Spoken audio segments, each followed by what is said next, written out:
Sakmenika wancinipun pacraton Pak Plentus sugeng midhangetaken.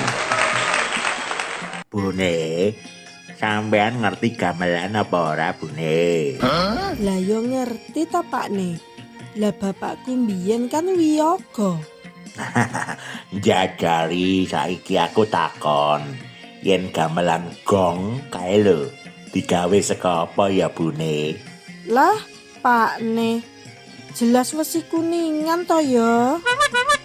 Salah, Bune. Lah terus apa Pak? Sing bener kuwi digawe saka laos. Lah kok iso? Ngene lho, Bune.